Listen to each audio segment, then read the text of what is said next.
नमस्कार विद्यार्थियों, स्वागत है आपका हमारे YouTube channel online classes bye SLZ। आज की जो हमारी क्लास है वह है कार्य पुस्तिका गणित कक्षा 5 के अंतर्गत कार्यपत्रक 65, जो पेज नंबर 65 पर है। आज क्लास में हम कार्यपत्रक 65 कॉल करेंगे, कार्यपत्रक 65 के बारे में समझेंगे। चलिए शुरू करते हैं। विद्यार्थी का नाम, यहां पर सभी विद्यार्थी अपना अपना नाम लिखेंगे। दिनांक, यहां पर सभी विद्यार्थी आज की दिनांक लिखेंगे।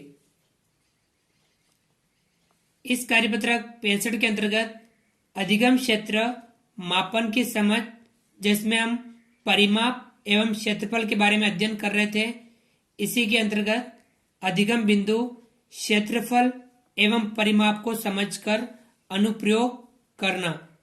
आज क्लास में हम क्षेत्रफल एवं परिमाप को समझकर अनुप्रयोग के बारे में अध्ययन करेंगे, इसके बारे में समझेंगे। तो विद्यार्थियों, मैं आपको बता दूं कि जब हमें क्षेत्रफल ज्ञात करना हो तो किसी भी आकृति के अंदर की तरफ जब कोई काम हो तो क्षेत्रफल काम में लेते हैं, और परिमाप जब किसी आकृति के बाहर की तरफ चारों ओर को कोई माप ज्ञात करना हो तब हमें परिमाप को काम में लेना है। यह हमें ध्यान में रखना है। तो विद्यार्थियों, हल करते हैं आज की क्लास के सवाल।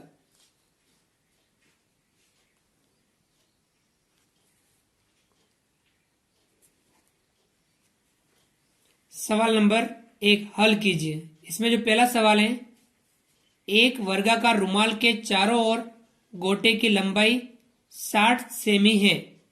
रुमाल की एक भुजा की लंबाई कितनी होगी? विद्यार्थियों, इस प्रकार के सवालों को हमें समझ करके हल करना होता है। पहले सवाल को समझ लेते हैं, फिर हम इसे हल करेंगे। एक वर्गाकार रुमाल है, उसके चारों ओर गोटे की लंबाई कितनी है? 60 सेमी है। रुमाल की एक भुजा की लंबाई कितनी होगी? जैसे कि ये वर्गाकार रुमाल है, इसके चारों ओर गोटे की लंबाई कितनी है, यानी इसके चारों ओर एक चक्कर पूरा कितना है? 60 सेमी, यानी ये पूरा 60 सेमी है। और वर्ग में चारों भुजाएं बराबर माप होती हैं, तो हम लिखेंगे रुमाल की एक भुजा की लंबाई, रुमाल की एक भुजा की लंबाई कैसे ज्ञात करेंगे? चारों ओर है 60 सेमी, इसमें हम 4 का भाग दे देंगे। इन 60 में किसका भाग देना है? 4 का, क्योंकि 4 भाग करने वर्ग में चारों भुजाएं बराबर माप की होती हैं। चारों भुजाओं का माप 60 सेमी दे रखा है, इसमें 4 का भाग देंगे तो एक भुजा की लंबाई आ जाएगी। 4 का भाग 60 में देंगे, कितने बार जाएगा? 15 बार। 15 चौके 60, इसका भाग कितनी बार जा रहा है? 15 बार। तो हम यहां लिखेंगे 15, 15 चौके 60, यानी रुमाल की एक भुजा की लंबाई कितनी आई? 15 सेमी। ये इस सवाल का आंसर हो जाएगा कि रुमाल की एक भुजा की लंबाई कितनी है? 60/4, यानी 60 में 4 का भाग देंगे, 15 बार भाग जाएगा। 15 सेमी रुमाल की एक भुजा की लंबाई हमें प्राप्त हो जाएगी। तो विद्यार्थियों, आगे बढ़ते हैं, करते हैं इसका अगला सवाल।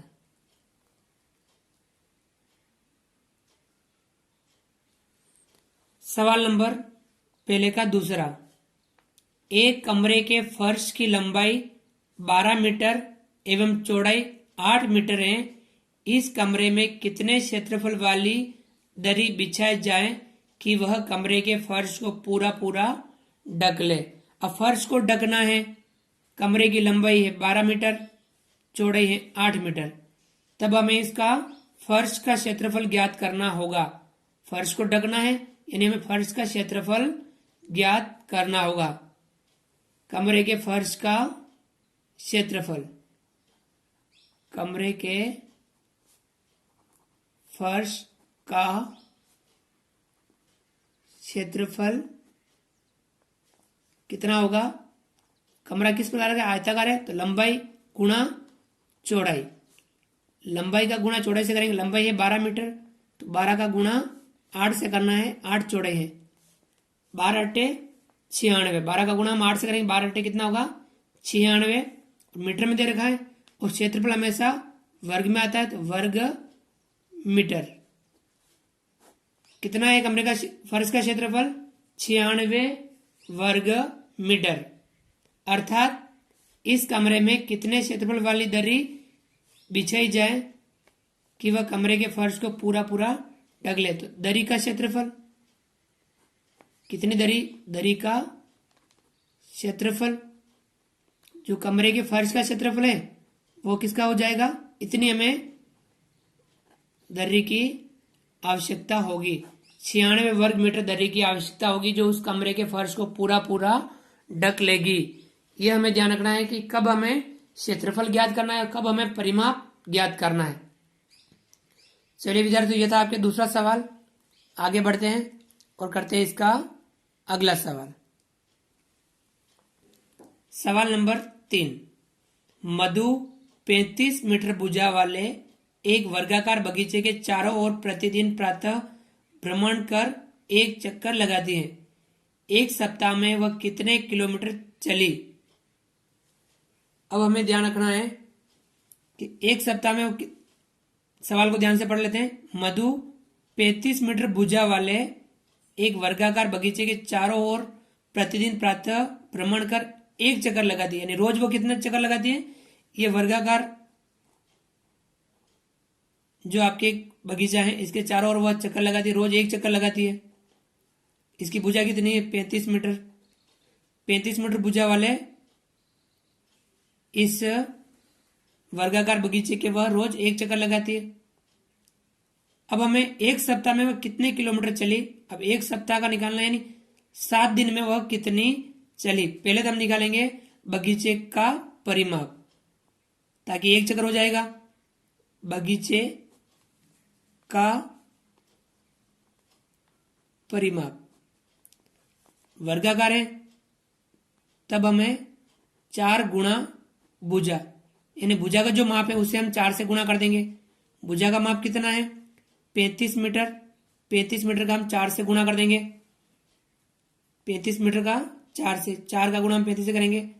4 पंजा 20, 20 का 0 हासिल लगा 2, 4 तिया 12, 12 और 2 14, यानी 140 मीटर बगीचे का परिमाप आया 140 मीटर।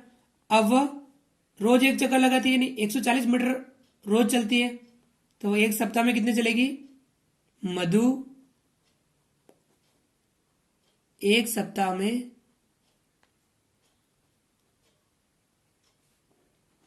चलेगी, कितनी चलेगी, एक सप्ताह में चलेगी 7 गुणा 140, क्योंकि वो एक दिन में 140 मीटर चलती है। 7 दिन में कितनी चलेगी, 7 का गुणा कर देंगे। 7 का 0 से करेंगे 0, 7 का 4 से करेंगे 7 चौके 28, 28 का 8 हासिल लगा 2, 7 एकम 7 और 7 एकम 7, और उससे क्या करेंगे 2 जोड़ेंगे 8 9, 980 मीटर। कितने मीटर चली वह 980 मीटर। यदि हमें इसे किलोमीटर में बदलना है तो 980 में भाग देंगे हम 1000 का, तो हम 3 के बाद यहां नीचे 1 और 3 जीरो है, 3 जीरो यानी 3 के बाद हम यहां दशमलव लगा सकते हैं, यानी 0.980 किलोमीटर। मीटर में 980 मीटर और किलोमीटर में 0.980 किलोमीटर वह सप्ताह में चलेगी। तो ये हमें ध्यान रखना कि वह सप्ताह में कितनी चलेगी 980 मीटर या 0.980 किलोमीटर वह एक सप्ताह में चलेगी। विद्यार्थियों आगे बढ़ते हैं, करते हैं इसका लास्ट चौथा सवाल।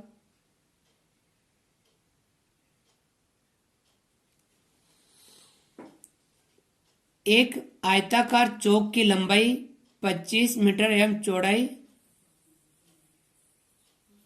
20 मीटर है। इस चौक में 1 मीटर भुजा वाली कितनी वर्गाकार टाइल्स लगेगी? एक आयताकार जो चौक है, जैसे कि ये आयताकार चौक है, अब इस चौक की लंबाई कितनी है? 25 मीटर। चौड़ाई कितनी है? 20 मीटर। अब हमें 1 मीटर भुजा वाली कितनी वर्गाकार टाइलें लगेगी, यानी हमें इसका क्षेत्रफल निकालना है। पहले टाइलें यहाँ बीच में लगाएंगे, तो अब इससे हम इसका क्षेत्रफल निकालेंगे। आयताकार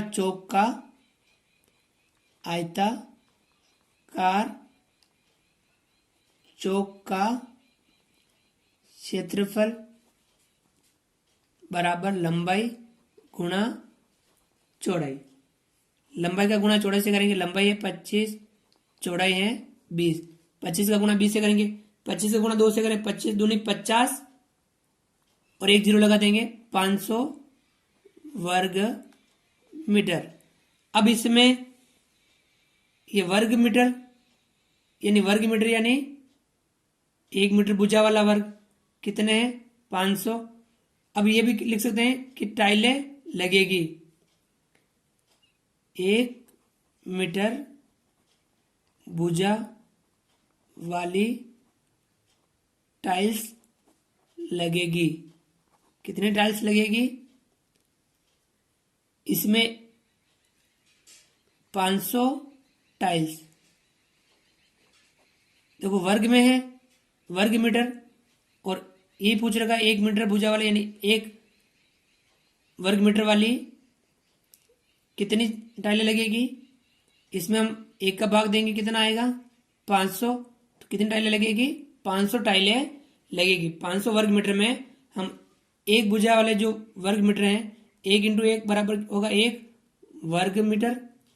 ये किसका क्षेत्रफल होगा? एक टाइल का क्षेत्रफल होगा 1 वर्ग मीटर।